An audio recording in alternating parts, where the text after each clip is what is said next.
जैन जी, राधा वल्लभ श्री हरिवंश महाराज जी के चरणों में कोटि कोटि दंडवत प्रणाम।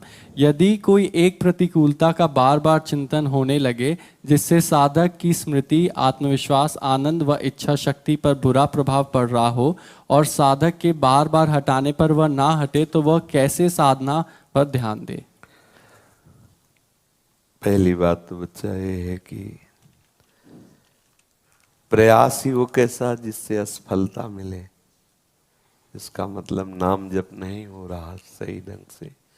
यदि नाम जप अधिक संख्या में हो तो हमारा प्रत्येक प्रयास सफल होगा। जैसे हमारी कोई वृत्ति विपरीत दिशा में जा रही, प्रतिकूलता में जा रही है, तो अगर हम नाम जप खूब करते हैं तो तत्काल ये बात आएगी कि प्रभु जो विपरीतता दे रहे हैं, प्रभु जो प्रतिकूलता दे रहे हैं, मुझे लगता है कहीं ना कहीं मेरे सुधार के लिए बात है। जैसे हमारी काम वृत्ति जा रही किसी स्त्री के प्रति या गलत भावना, तो हम इसको कैसे माने कि हमारे लिए अच्छा होगा? ये तो परमार्थ के विपरीत बात जा रही। तब लगा कहीं ना कहीं अहंकार है, देहाभिमान है, उसे नष्ट करने के लिए प्रभु बार बार हमारे हृदय में वृत्ति को बलवान कर रहे हैं। बस हम पुकारें, प्रभु मैं किसी योग्य नहीं हूँ, मैं हटा नहीं सकता, प्रभु मैं आपके चरणों का आश्रय लिए हुए हूँ, प्रभु इस काम वृत्ति से हटा दो, ये गलत दृष्टि से हटा दो। हमारे को प्रत्येक वृत्ति में अनुकूलता ढूंढनी है।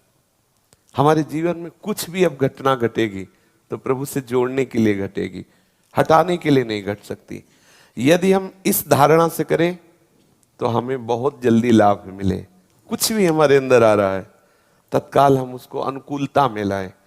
वहां बाहर जा करके और उसमें सुख बुद्धि करके फिर हटाने की चेष्टा करेंगे तो नहीं हो पाएगा। तत्काल हम प्रभु की कृपा का आश्रय लें और प्रभु मेरे में इतनी सामर्थ्य नहीं कि ये जो आपने वृत्ति, हम अन्य मान ही नहीं सकते क्योंकि हम शरणागत हैं, हमारी यहीं से विजय होगी। प्रभु मैं आपके आश्रित हूँ, मेरे अंतःकरण की ये वृत्ति उधर जा रही किसी भी प्रतिकूल, और मैं इसे हटा नहीं पा रहा हूँ, कृपा सिंधु प्रभु आप हटा दो। तो दो कृपा करेंगे, या तो जहाँ वृत्ति जा रही वहाँ अपना अनुभव कराने लगेंगे या उस वृत्ति को ही हरण कर लेंगे। वो वृत्ति ही नहीं, आप देखेंगे कि ढूंढने पर भी वो वृत्ति नहीं मिलेगी। पर इसके लिए इतनी सावधानी हो कि जब वृत्ति जा रही हो तो हम उस समय प्रभु से प्रार्थना कर रहे हो। हम इतने असावधान होते हैं कि जब वृत्ति जाती है तो हम तदात्म भाव से वहीं चले जाते हैं। जब घटना घट जाती तब प्रार्थना की बात आती है और हमें वहां सावधान रहना है। जब वृत्ति जा रही उसी समय उसी प्रभु मेरे में इतनी सामर्थ्य नहीं कि मैं इस वृत्ति के वेग को सह सकूं या वृत्ति को रोक सकूं, क्योंकि शरणागत है, बच्चा है, तो हे नाथ आप मेरी रक्षा करो। निश्चित आप देखेंगे कि आपको बल मिलेगा, या तो भगवदानंद दे देंगे या वो चित्त वृत्ति का ही हरण कर लेंगे पक्का। क्योंकि अपने लोग शरणागत जन है ना, ज्ञानी विज्ञानी हो तो वैसे उत्तर दे, पर अपने लोग भक्त जन हैं, अबोध बच्चे हैं, तो हम उस वृत्ति को तत्काल प्रभु से जोड़े। देखो प्रभु, देखो ये मेरे अंदर काम आ रहा है, क्रोध आ रहा है, देखो प्रभु उससे द्वेष हो रहा है, मैं नहीं हटा सकता, नाथ आप कृपा। प्रार्थना जो ही इधर चिंतन हुआ वो वृत्ति नष्ट हो जाएगी। वो वृत्ति आपको नष्ट नहीं कर पाएगी, वो खुद नष्ट हो जाएगी, क्योंकि वो असत है, उसमें इतनी सामर्थ्य नहीं। और आप जो सत्य वृत्ति कर रहे हैं इसमें बहुत सामर्थ्य है। जो प्रभु को पुकारा, जो प्रभु का चिंतन किया, जो विनय की, इसमें बड़ी सामर्थ्य है। प्रार्थना से तो भगवान का अवतार हो गया।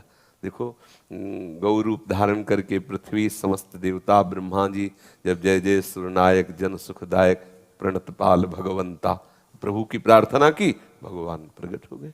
तो हम जब कभी देखे कि हमारी वृत्ति जा रही, हम असमर्थ हैं, सब असमर्थ ही है, दुर्वासना मम सदा परिकर्षयन्ति, तो शरणागत प्रभु का आश्रय लेता है, वो तत्काल प्रभु से विनय करता है, प्रार्थना करता है, प्रभु अब हम ये मानने वाले नहीं कि कोई हमको परास्त कर दे, क्योंकि आपके हम आश्रित हैं, नाथ आप संभालो, ऐसा किया करो। और भजन से ही ये बुद्धि सावधान रहेगी कि आप उस समय पुकार पावे प्रभु को, नहीं तो इतनी धूल भरी आंधी होती कि पुकारने का अवसर ही नहीं देता, और तदात्म करके चेष्टा करा लेता है, वैर विरोध की भावना दृढ़ होने लगती है, प्रतिकूल भावना दृढ़ होने लगती है या वासना की भावना दृढ़ होने लगती है। नाम जप करते हो, नाम जप? महाराज जी कोशिश करता हूँ, लेकिन फिर जब ये सब चिंतन आते हैं तो फिर रुक बच्चा, जाता ये है। चिंतन तभी आता है जब नाम जप नहीं करते। हम जिभ्या से राधा राधा राधा राधा, पक्का, इसमें कोई संशय न करो। राम नाम मणिदीप धर जे देवहरी द्वार, तुलसी भीतर बाहिर जो चाह सुजिया। हम भटकते तभी है जब आश्रय नहीं लेते नाम का। हो सकता है जैसे नाम जप कर रहे हैं कोई गंदा चिंतन, उसकी सामर्थ्य नहीं कि हमें हटा सके, क्योंकि महाबलशाली नाम चल रहा है और नाम नहीं है, और हम सोचे उधर का चिंतन छूटे तब नाम जप करें, असंभव। नाम जप करो तो उधर का चिंतन छूट जाएगा, समझ रहे ना। और जब बिल्कुल ना कोई बात रह जाए तब पुकारो। बच्चा है, बच्चा का बल है रो देना, पुकारना, प्रभु को पुकारो, वात्सल्य सिंधु में वो रक्षा करेंगे। गुरुदेव भगवान के श्री चरणों में दंडवत प्रणाम। महाराज जी, मैं दुबई में काम करता हूँ। महाराज जी, मैं 5-6 महीने से YouTube के माध्यम से नाम लिया है और राधा वल्लभ श्री हरिवंश नाम जप कर रहा हूँ। महाराज जी, मैं शरणागति चाहता हूँ, अगर आप योग्य समझे तो। वहाँ आपको वैष्णव धर्म का निर्वाह करने में बहुत कठिनता पड़ेगी, मुझे लगता है। महाराज जी, कठिनाई है, परंतु मैं भोजन स्वयं बनाता हूँ।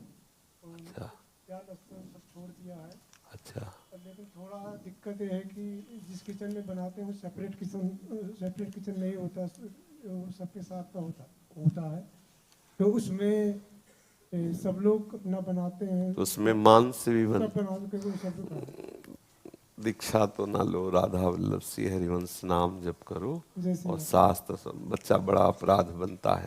आप जैसे जिस रसोई में मांस रांधा जाए उसमें वैष्णव पाए, मतलब वो तो रसोई क्या, वो तो बस बहुत। इसीलिए हम पहले शब्द में कहा वैष्णवता का निर्वाह कर पाना कठिन होगा। तो आपकी भावना को प्रणाम करते हैं, आप खूब नाम जप करो। हमारा कैसे उद्धार होगा? नाम नाम नाम, यही परलोक सकल सुख पावत मेरी, सो भैया कृष्ण गुण संचु, इस लोक और परलोक में परम मंगल होगा। नाम जप करो। जो काम मंत्र से होना है वो नाम से भी हो जाएगा। और नाम एक महाकृपालु है कि किसी भी परिस्थिति में पतन नहीं होने देगा। तो आप तुलसी जी की कंठी बांध लो और नाम जप करो, राधा वल्लभ श्री हरिवंश और श्रीमद् भागवत का ग्रंथ ले जाओ और उसका स्वाध्याय करो। धीरे धीरे आप वृत्ति को भगवान नाम में लगाओ, फिर भगवान चाहेंगे तो ऐसी व्यवस्था कर देंगे। वो तो कर तुम अन्यथा कर तुम है।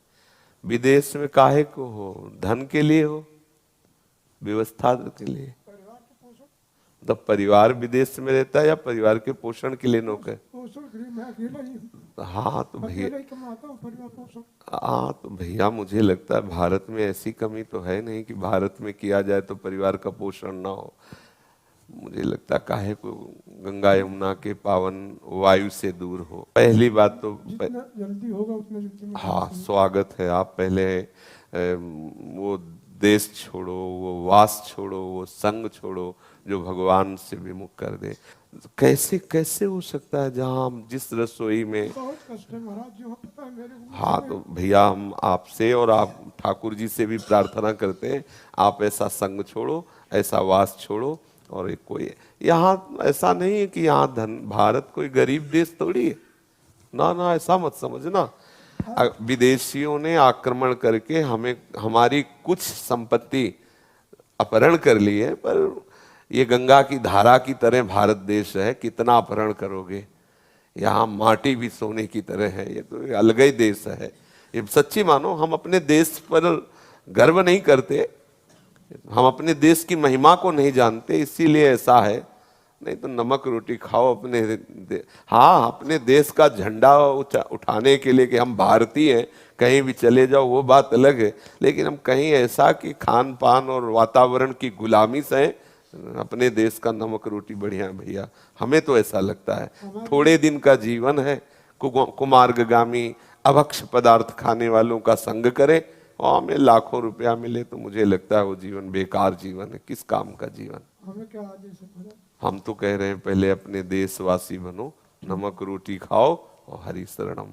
तो जिस दिन आप कहोगे कि मैं सब छोड़ आया, उसी दिन शरणागति दे देंगे। और आप विश्वास करो, हरि कर तुम अकर तुम अन्यथा कर तुम सर्व समर्थ है। कैसे वो व्यवस्था करते हैं आप सोच भी नहीं पाओगे। केवल हरि के लिए कदम तो तुम बढ़ाओ।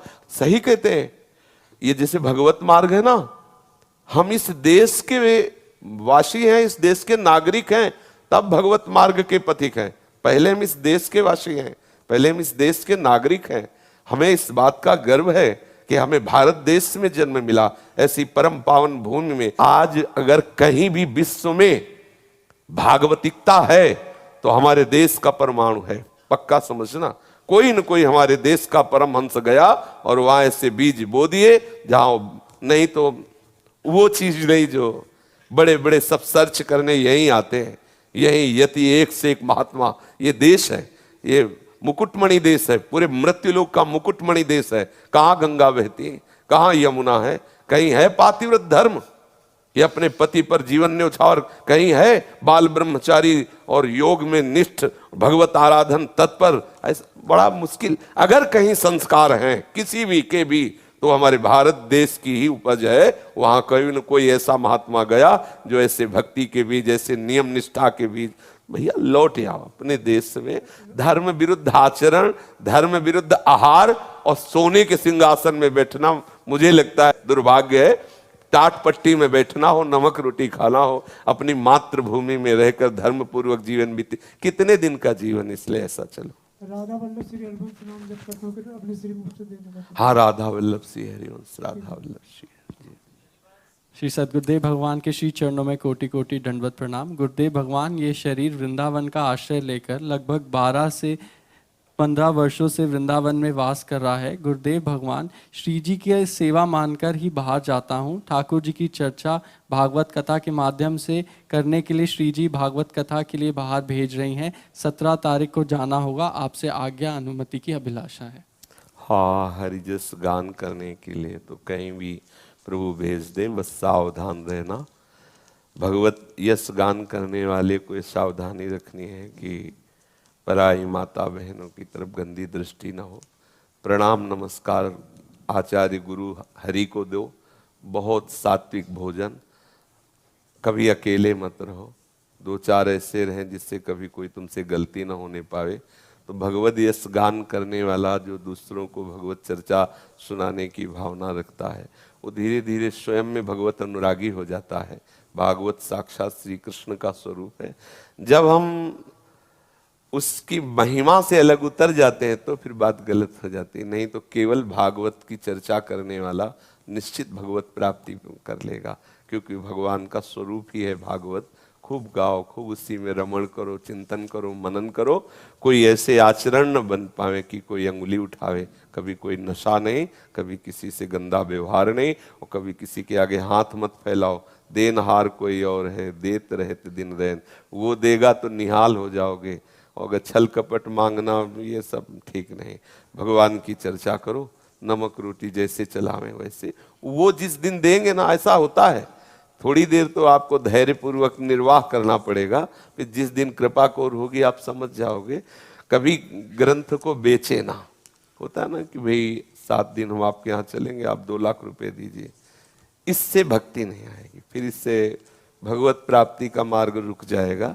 अगर ये ना किया जाए तो अगर आपको 2 लाख मिलने हैं ना, तो आप ऐसे ऐसे रहो बिल्कुल, वो 2 लाख आपकी जेब में डाल जाएगा।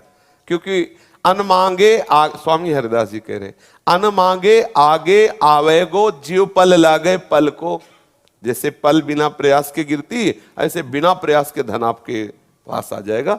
आप धन की आकांक्षा से कोई छल कपट का आश्रय न लेकर अपने धर्म ग्रंथ को बेचने की भावना का त्याग करके सबका मंगल हो, सबको आनंद हो, सब वृंदावन श्री हरि प्रिया से प्रेम करें। इसलिए हम हरि यश गान करते हैं। विजय ही विजय है। भूरिदा जना, वो बड़े दानी माने जाते हैं जो भगवत चर्चा का सबको पान कराते, श्रवण कराते हैं। गुरुदेव भगवान, अपनी तो कोई इच्छा नहीं है मांगने की, भागवत कथा से अर्थ हमको कुछ मिले, लेकिन आजकल ऐसी एक धारणा हो गई है कि संगीतमय भागवत होने लगी है, तो संगीत वाले लोग खुल के बोलते हैं कि इतना चाहिए, तो ये बात जजमान के सामने रखना पड़ती है। तो इससे कहीं कुछ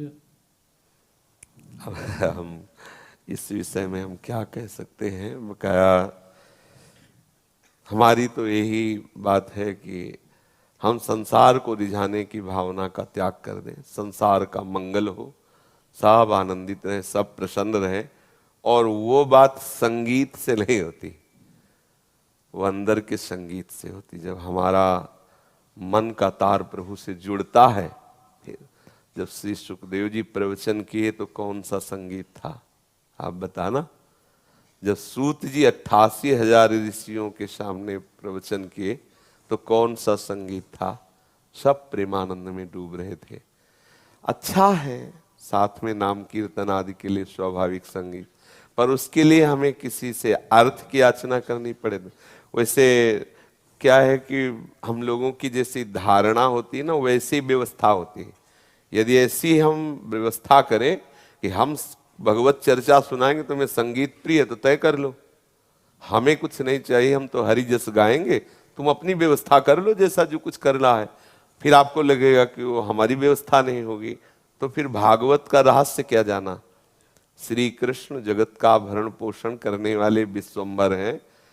हम आपको बिल्कुल अनुभव की बात बता रहे हैं। हमने ऐसे भागवत प्रवक्ता को देखा कानपुर में, तो गुरु आश्रम में भागवत होनी थी, तो किसी ने बताया कि वो प्रवक्ता हैं और बड़े ही मतलब अकिंचन और शांत भाव।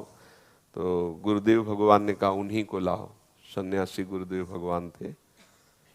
झोला में भागवत, साधारण मार्किन की धोती, मतलब कोई कहेगा भी नहीं कि भागवत प्रवक्ता है। ऐसे ही साधारण सिंहासन से माइक लगा दिया गया, और क्या भागवत, समाधि लग जाए, पवित्र वाणी एकदम, जो सब कोई पाए वही भोजन पाए। ऐसे परिवार के लोग उनको डांटते थे, कुछ कमाते, क्योंकि वो भागवत, इसके बाद उसमें सेव संतरा चढ़ा, उनसे मतलब नहीं। वो उतर के अगर पहुंचाना है तो घर पहुंचा दे उनके, वो लेके नहीं जाएंगे। वो जो भागवत लेके आए थे वही, क्या वाणी में उनके स्वरूप से रस टपकता था। ये तो अब ये तो जरूर था कि वो व्यवस्थाएं उनकी सांसारिक नहीं थी, पर वास्तविक भागवत प्रवक्ता एक आनंद की धारा और एकांत में रहना हर समय, ये है स्वयं तरति और सतारयति, दूसरों को तार। धन उद्देश्य हो जाने पर फिर पतन के चांस है, और भगवत चर्चा उद्देश्य हो तो मुझे लगता है प्रणत कुटुंब पाल रघुराई, शरणागत के भरण पोषण का ठेका ठाकुर को है। वो परिवार का भरण पोषण थोड़ा निश्चिंत, थोड़े दिन तो धैर्यपूर्वक चल के देखे। अब हम ये अनुमति नहीं करेंगे कि किसी से धन की याचना की जाए।